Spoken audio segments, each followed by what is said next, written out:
And each time you do some small act of courage, it increases your self-esteem. It increases your ability to be more courageous. And it helps you be more of a mature, well-rounded, fascinating, and feminine woman.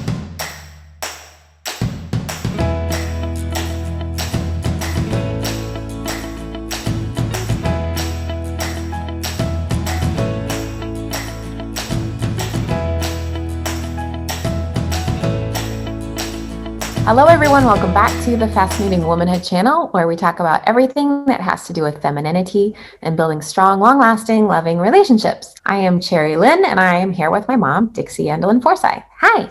Hi.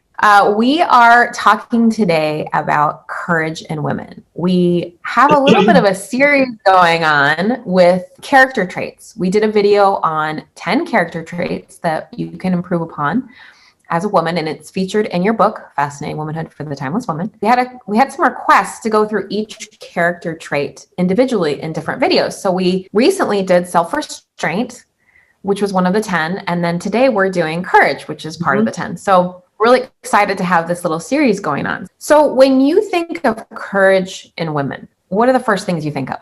Because I think some women think that courage, that word, is masculine. And they kind of think, oh, you know, men are courageous. It's because a lot of the courage that men display are overt things that we can see, like battles, like they go to war, and you think of those kinds of things, taking on an enemy and this physical thing. We think of physical courage, but women have a lot of physical courage too. It's just different. It takes courage to hold your tongue.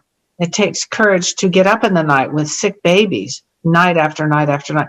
I mean, we could go on with lists and lists of the courageous things that women do. Women would jump into a fire for their kids or for anyone that they love. So it sounds like when you think of courage, you think a lot about mothers specifically. Like you kind of love. I think a lot about relationships, the things we do for people that we love. I think too, one thing that I think of when I think of courage in women, I think of quiet courage. I don't know why. Yes. Peace. Say nothing.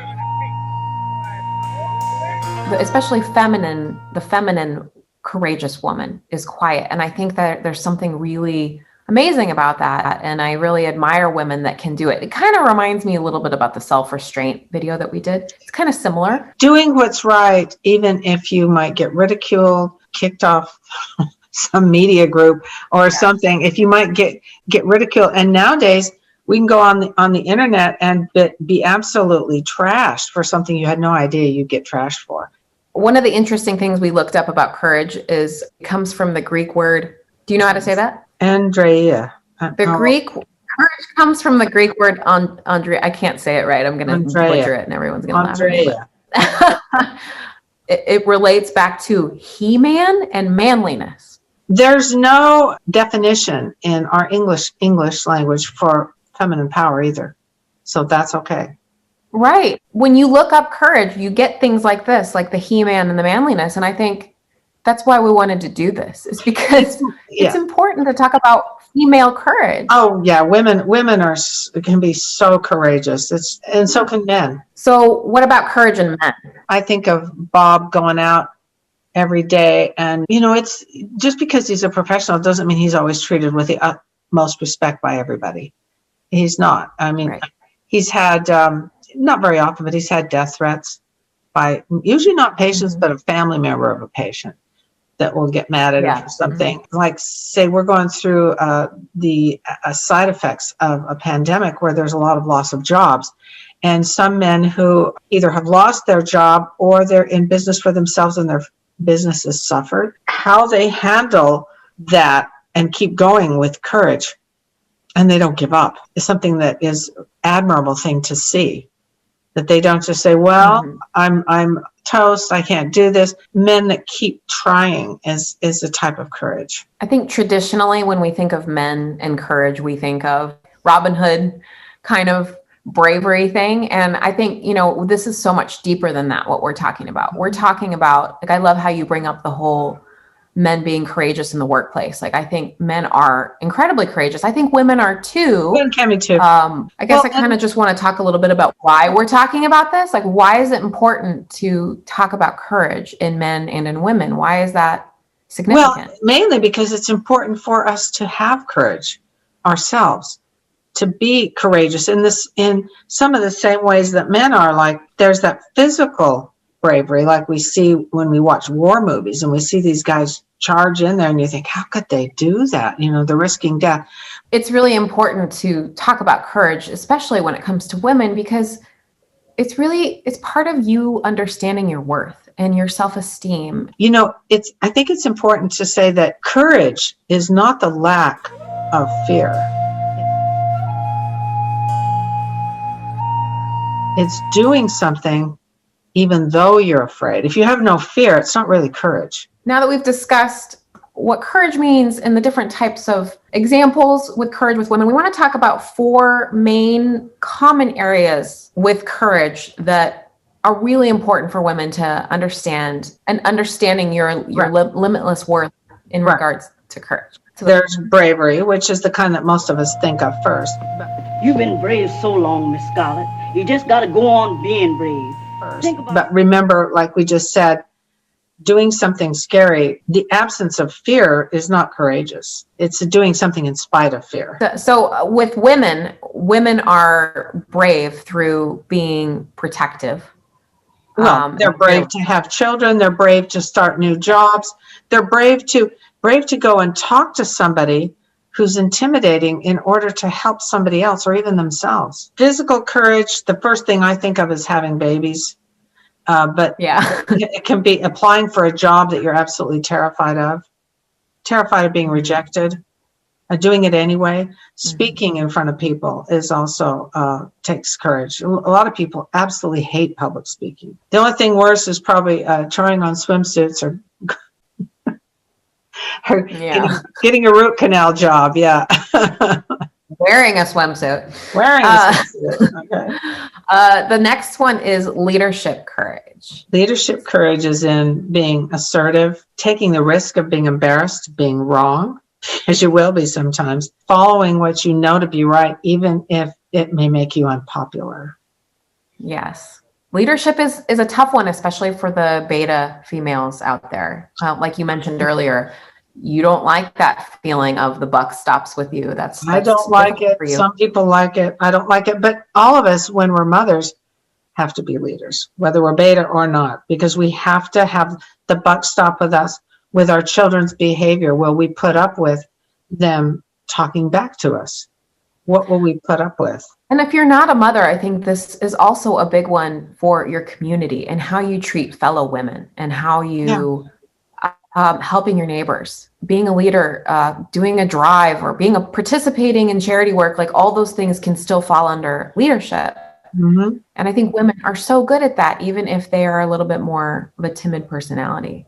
Well, betas like me. I'm not an alpha. You're more of an alpha, but some of those things are really hard for me. And to do it, I have to muster up maybe a little bit more courage than some. And then the next one is ethical courage. This is this one right now, in the days of the internet and all the social media. This is a very hard one. I think women struggle with this one a little bit more. It requires wisdom too, because getting online and saying what you think is easier because there's no one there to come directly at you. Sometimes the wisest and most ethical thing to do, if somebody says something that you don't like or it really makes you mad, is to scroll past.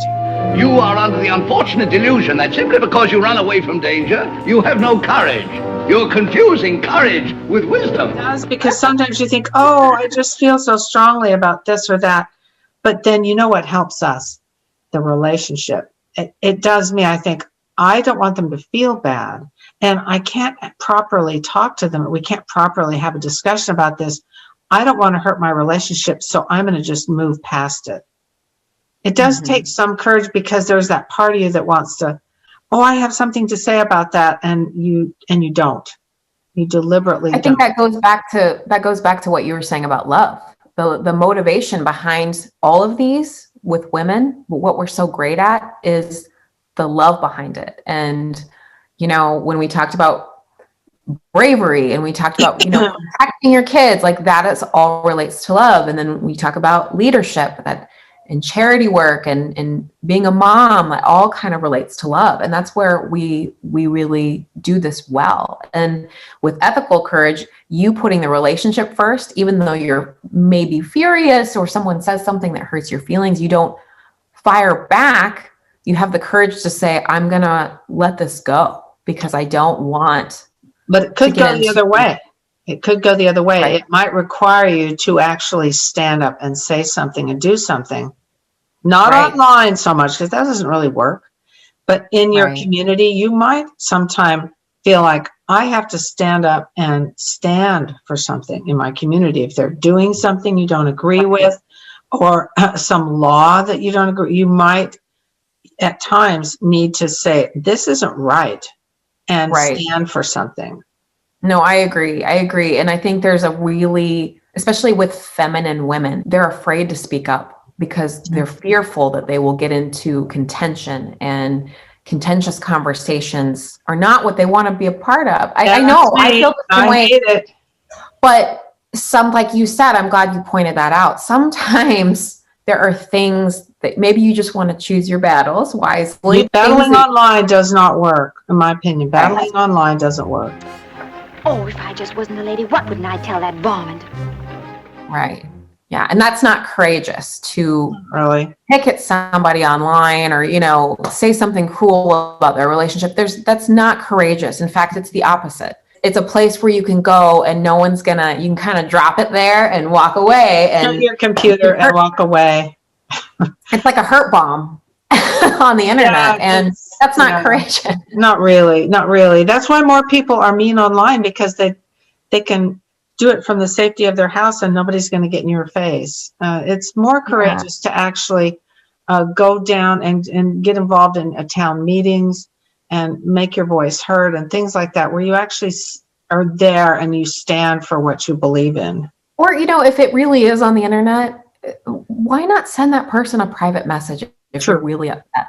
If you're really upset with something, do you have to blast it? It just seems like, especially in our group, I think we see that a lot. Some women say, leave your husband, he's horrible, but you don't really know anything about each other and you just make those accusations. What if that person were to take that comment and private message that person?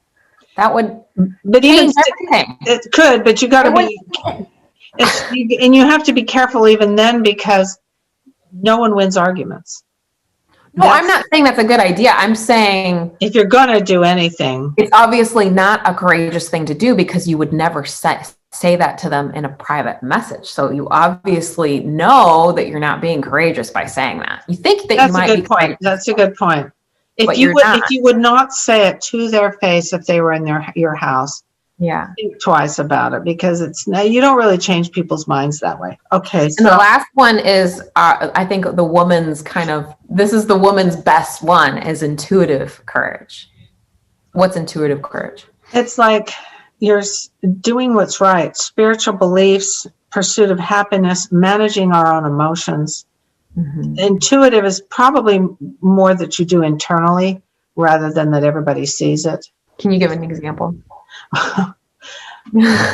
Well, okay, here's one. If you're doing something, a self-improvement thing, sticking to it. Because it's good. If you're gonna, a real easy one is going on a diet, which isn't really a spiritual one. You're doing that, but it is a self-improvement one. Sticking up for what you've decided to do that is right to do. If it's saying, I really feel like my neighbor so-and-so really needs help, do something. Mm-hmm. And even if you're kind of nervous, what if they don't like it? Like years ago, there was a woman that I knew didn't like me, and I didn't know why, but she was always kind of mean. She was going through a real tough time. I think someone in her mother died or something. And I told Bob, I really want to take her some bread or something. And Bob said, just do it with the idea that you do not expect even a thank you. Because if you do, that's having strings attached. Do it just, even if she doesn't say thank you, even if she still doesn't like you. And so I made peace with myself before, and I I did that. And sure enough, she didn't say anything.